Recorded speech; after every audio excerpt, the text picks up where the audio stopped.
Ron Van Dam. He doesn't need this gig.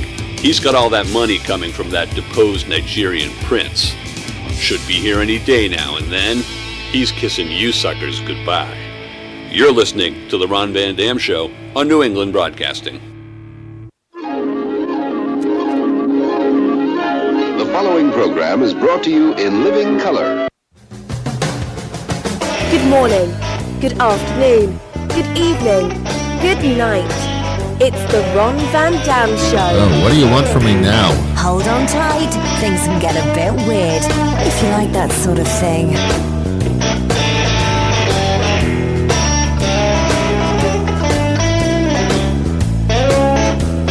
I feel like a monkey that's lost its organ grinder. You know what I'm saying? You know what I'm saying?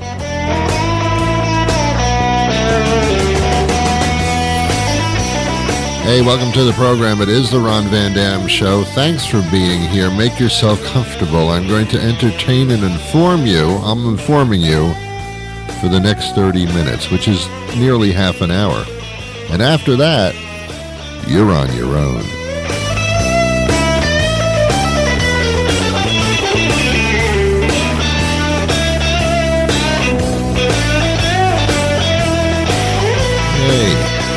Hey, let me introduce some of the people that make this show possible. You ready? Here we go. Write this down. There'll be a quiz later on. First, there's your announcer, comedy writer, bon vivant, John Shanahan. Yeah, Hypnagogue. He has his own thing going with that. Go visit that. It's incredible. And then, oh my God, Jason Shaw. He composes and performs the theme music and the incidental music, incidentally, for this show. Jason Shaw, by license agreement. Thank you, Jason.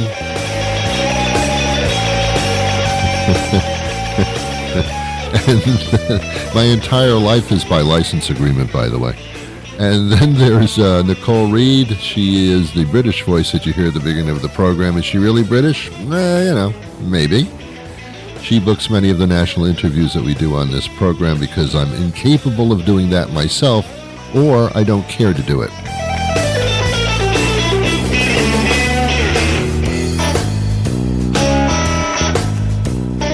And then there's Julie, who does some voiceover work for us as well. And there are other people involved, but I failed to mention their names on purpose. And then there's you.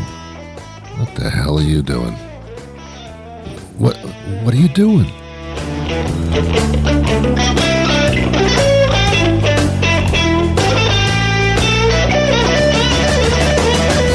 All right. There you go.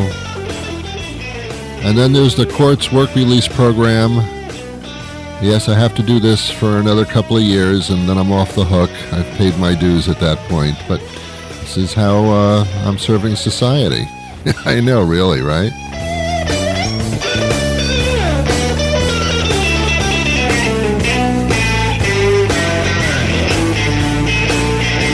Okay,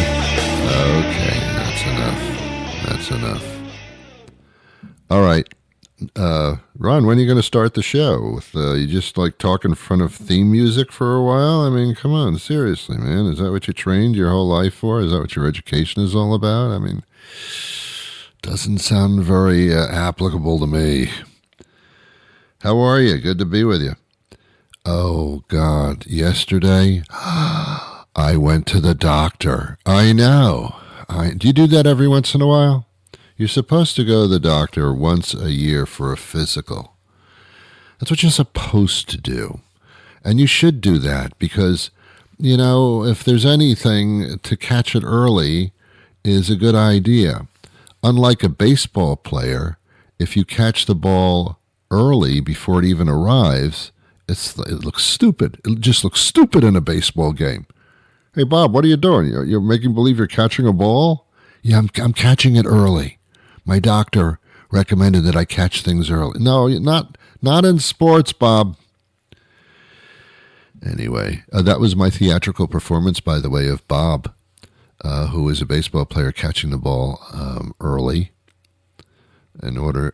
Okay, no, that's enough. That's enough. That's enough. It's enough. So I go to the doctor, and a very, very nice woman. She's very, very nice. The best doctor I've ever had. I've had a lot of doctors in my lifetime. Going back to, Moses. Moses was my doctor once. I'm quite old. Moses was my doctor. On the side, he didn't play golf. He just led people through the desert. Yeah. He took Jews on desert tours. That was his job. Made a lot of money. And you had to wear sandals, and he rented out sandals like they rent out shoes at a bowling alley. Same thing. Moses had this business going. I don't know if you know this. It's in the Bible. I don't know what the hell I have to tell you this for. Moses had quite a business going on. All these Jewish people, they just love to walk through the desert. I don't know. It was like a gigantic beach to them. And they thought that there was a resort like Grossinger's and the Catskills at the end of the tour, but there wasn't. So he would sell people, rent them their sandals. You could buy them too. You could rent them to buy. And then he would lead these people through the desert, and he would point out look over there. That's a bush. That's a bush. Every once in a while it burns. I know. It's incredible. It's great. That's Old Faithful over there. What? And if you look to your left, you'll see a lizard. A lizard, ladies and gentlemen. All right, let's continue walking through the desert here. Some of you are looking a little dehydrated. Always bring your water bottle with you when you're taking these tours through the desert with Moses. Okay, we're gonna stop off at a mountain, Mount Olympus, I believe it. No, it's Mount Sinai. Mount Sinai. Here's the plaque. It's Mount Sinai. We're gonna take a little tour. I have to pick up a little something. So you wait here at the bottom of the mountain. I'll be back in about 3 days. Just hang out here. And I'll be right back. You can wander around if you'd like, but let's meet back here like at 7 o'clock, okay? And then Moses went up the mountain, and he goes up the mountain, and God actually is there. And there's a burning bush, because it was hot. It was hot, And Moses received the 10 Commandments. And God said, well, here they are. Now I got to go, because I have to talk to Noah. We're going to do something crazy with a storm, and I just want to warn him. But right now, here are the tablets, Moses. Called them Moses for short, because Moses would be like there's many of them, but there was just one Moses. And he said, here are the tablets. Just be really, really careful with them. And Moses said, but I can't read them. They're like, so okay, look, I've given you 10 Commandments. Don't complain about my penmanship, okay? And Moses would go to the bottom of the mountain and say, well, thank you for waiting. I had to pick up these tablets here. Let's continue our tour. And Moses brought him to the Red Sea. I'm sorry, the tour is over. It's done. I hope you enjoyed it. Now, see that big bin over there? Put your sandals and your flip-flops in the bin, please, so that the next tour can enjoy those as well. And have a good day. And then the people in the group said, hey, wait a minute, Moses. We're still stuck in the desert. How are we going to get home? And Moses said, well, just walk through the Red Sea. Walk through the Red Sea? What are you, crazy? You don't walk through a sea. And Moses said, well, wait a minute. I got a shillelagh here. And I'm going to wave my shillelagh. And the group said, oh, God, do we have to do... That's disgusting. No, my shillelagh is a stick. It's a stick. It's, you thought I was... Oh, no, I don't do that. I mean, maybe I walk around in a robe and sandals, but give me a break here, okay? I'm a man of God, seriously. I'm going to wave my magic shillelagh wand here, and all of a sudden the Red Sea parted. Yeah, it parted. And the tour group was able to walk across the Red Sea to the other side where their cars were waiting. And they said, "Thank you, Mose." And Moses said, "Hey, don't forget to tip me. Don't forget there's a little tip jar on the other side of the sea." A lot of you didn't know the real story, apparently. Yeah, it's a conspiracy theory. I can't believe, okay, here I go, Stream of Consciousness Radio, here we go. I can't believe that there are various societies on this particular planet here, not Jupiter, not Mars, but the Earth, that believe that the world is flat. Still, after all I've told them. I mean, God. Okay. What these are they crazy people? They've got to be crazy. They either being crazy or incredibly manipulative. How can you believe the world is flat? Have you not traveled yet to Cincinnati? I don't know what that meant either. These are people that are just trying to screw you up. Could they really believe in this day and this age, that the world is flat just because that's the way they make maps? Come on, man. We still call it sunrise and sunset. The sun rises above the horizon and sets into the horizon on the other side. And we're just standing still. And, it seems like that. But some of these people actually believe that that's what happens. That the sun revolves around the earth. And so does the moon. Moon, we can talk. The sun, I don't know. That's just crazy. But to believe that the world is actually flat. Don't you travel? Don't you travel? Don't you travel? I'll say it again. Don't you travel? And that's why we live amongst them. They're just crazy. Don't talk to those people. Just don't even talk to them. It's not worth it. You can be polite and talk to them. Like, "Oh, how are you? Fine. The wife's doing well. You can talk to them, do the small talk. But when you get into the serious stuff, they're crazy, man. I happen to know that the world is not flat. Because a lot of the ships that go over the horizon actually do come back. They don't fall off the planet. I mean, I kind of know this. Kids, if you didn't know that, that's true. The things don't fall off. If they did, it might be interesting, but they don't. Anyway, I mean, if that were the case, then when we orbit the Earth, that the astronauts would say, "Whoa, careful with the orbit! Don't hit the edge! Don't get around the edge! Watch it! We got to navigate around the edge of the planet here. Hold on! Watch the edge! It's sharp. It's a sharp edge. It's crazy." They call it conspiracy theories, and in one sense, it's just, an opinion of what actually happened. In another sense, it's, you're fucking nuts. I'm sorry to say nuts out loud. But we seem to live in a conspiracy theory.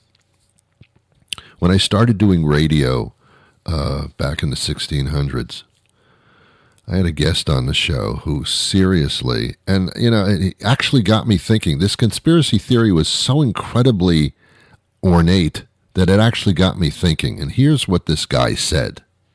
I don't know if he's a philosopher or a plumber or what he was. I don't know his profession. But here's what he said. He said, "Ron," because that was my name at the time. He said, "Ron, did you know that our existence, our entire universe, the galaxies, the universe, all of existence, actually is nothing but a little speck of dirt in somebody's eyebrow?" And I said, "Look, I wish I could get as high as you are without having an anxiety attack, but, excuse me, say that again, please." "Yes, Ron.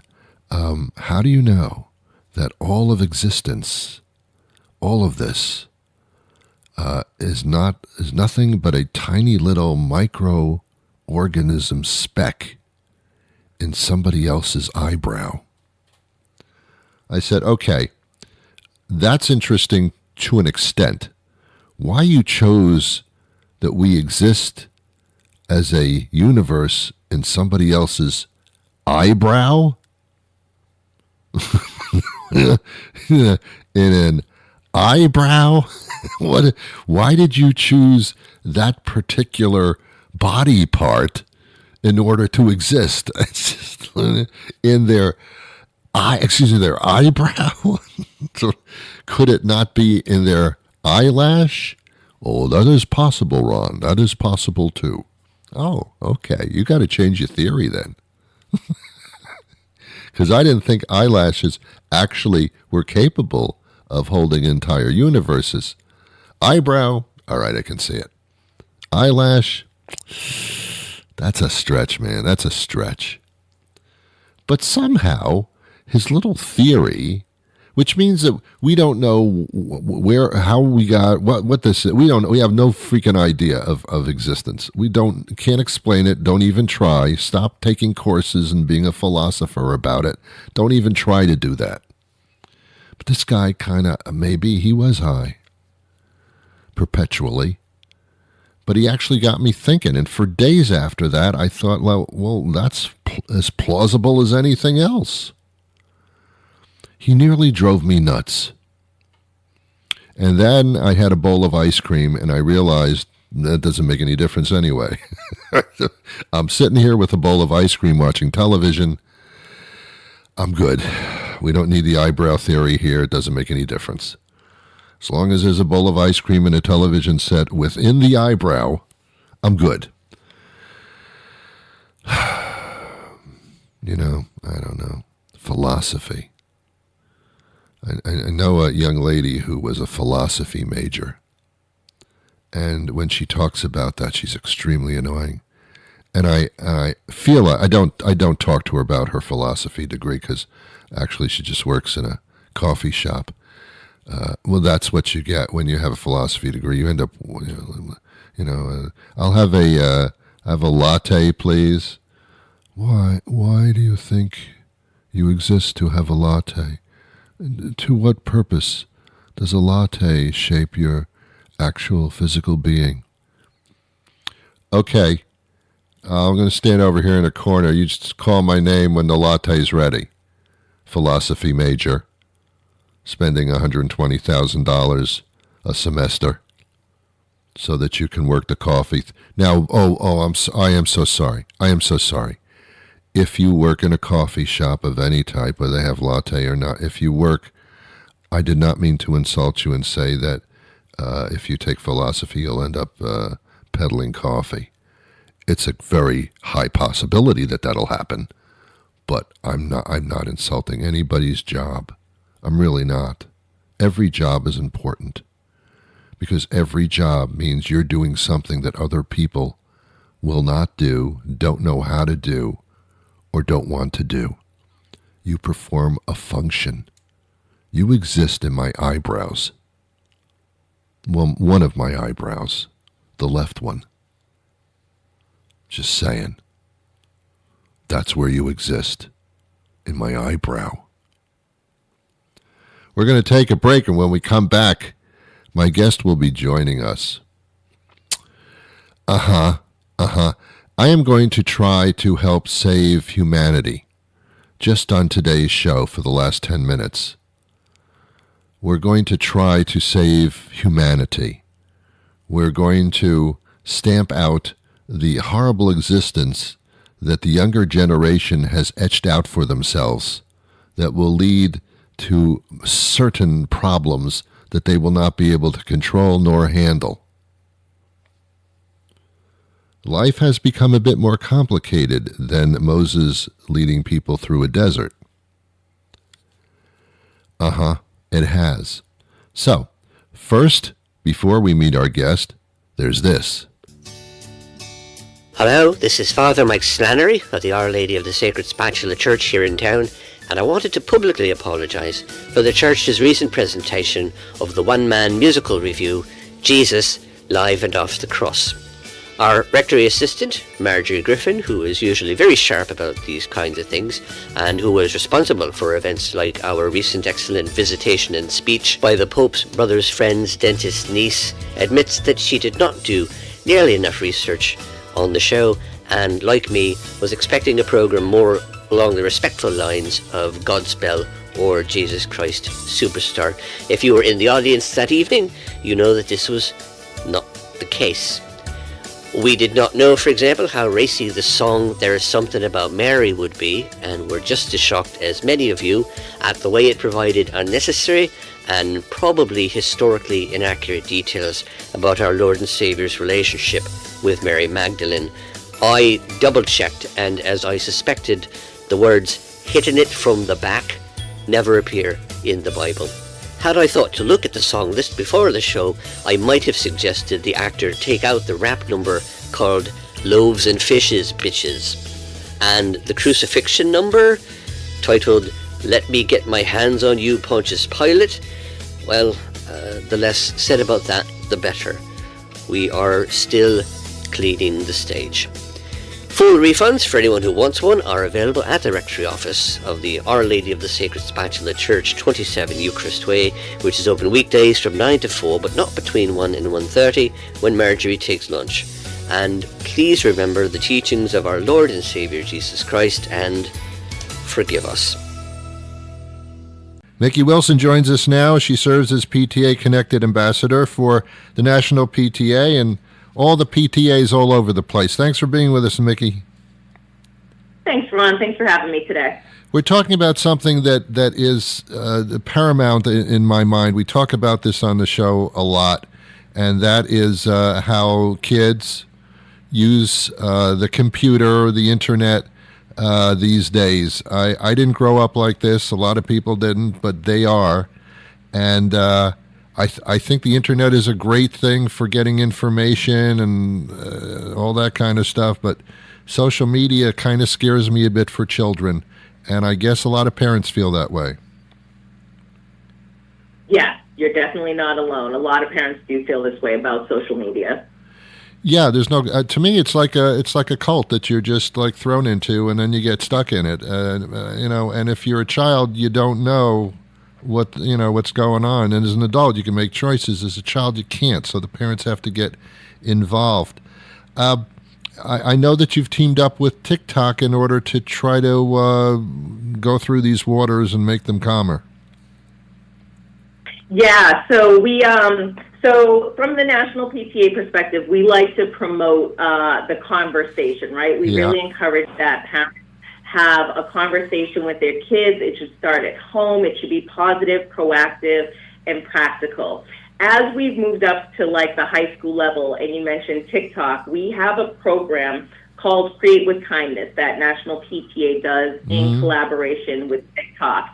And this actually brings the youth voice front and center so that we can learn more about how they're experiencing the online, how are they using social media, so that we can kind of get rid of the stigma, because they are, in fact, digital natives.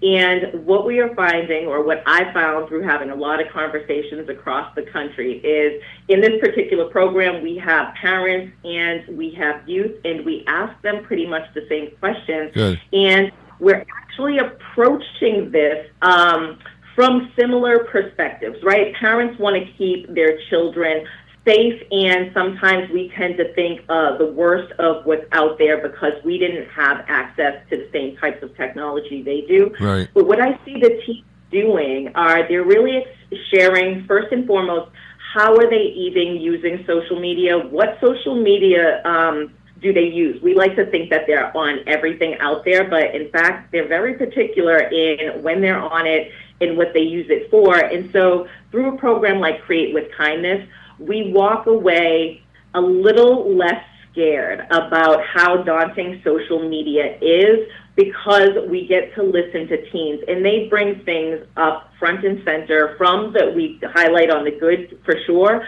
but they also make us aware of negative experiences and challenges and what they're seeing from their perspective. So it's a really unique program in that we bring the voices together, but then we start to figure out and ask the tough questions together too, so that we can see, you know, safety features and things like that be optimized to keep our children safe. Yeah, you're right. I mean, it's not a question of stopping it. It's a question of living with it and making sure that, you know, there's more good than bad as everything in life. Totally. And to find out where their heads are at is important too, because we can't really be there because we're not kids in that situation. Very smart. I'm curious about the collaboration with TikTok, because TikTok at one point people were trying to ban them in this country, and they are also sort of responsible for distributing these horrible kid activities like dangerous stunts and vandalism and that kind of thing. So it's interesting that do they understand what they're doing? They understand. The reason the collaboration is so important is because we know that apps like TikTok, right, they're not going to go anywhere, and who knows in the future, there'll be more players in the game. I see TikTok being responsible in our partnership because they're really being transparent and being available to have the tough questions be asked by them. The parents have seen the challenges, they know what their kids are doing, and so programs like that, they show us to create with kindness, but it's also a chance for PTA leaders, parents, any stakeholders in the community really to come and ask the difficult questions so that the technology can actually be improved. Much like every technology that we've experienced, we can go back to television. It kind of gets introduced to us, and we get excited, and then we start to learn about the bad so we can do the good. Yeah. Like television now, there's like violence during prime time at 8 o'clock at night. It's, that concerns me.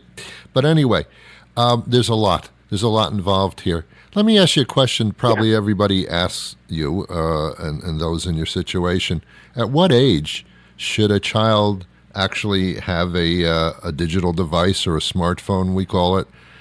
Because they don't kind of know what to do. It kind of depends on what their friends have and what their friends don't have. Right, that's a great question, Ron, because what we see is when is the right age, right? That's what we all keep asking ourselves. But what we really learned is there's no one-size-fits-all approach to when a child is ready, right?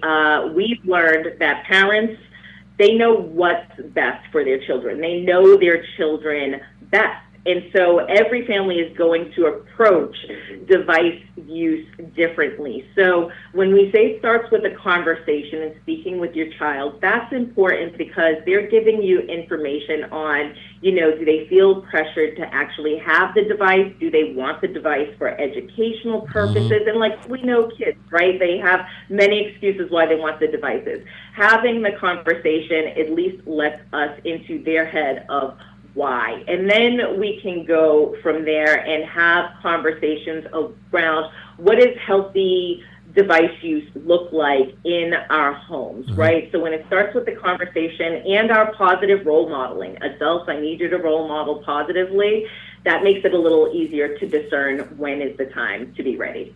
Okay.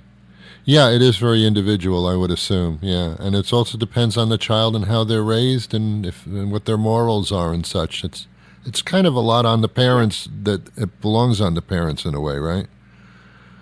We are, in fact, in a new generation, digital parenting. This is the era, Yeah, that's what I'm told constantly. Ron, just get used to it. It's here to stay. live with it. We're here to educate and inform. So, Ron, if you or anyone else needs these tools, you can visit pta.org/connected. We're here to educate and empower, but more importantly, hold space so that we can figure it all together. Okay. Well, thanks for putting up with me, first of all. And secondly, thanks for the information. One more time where parents can go to get more guidance.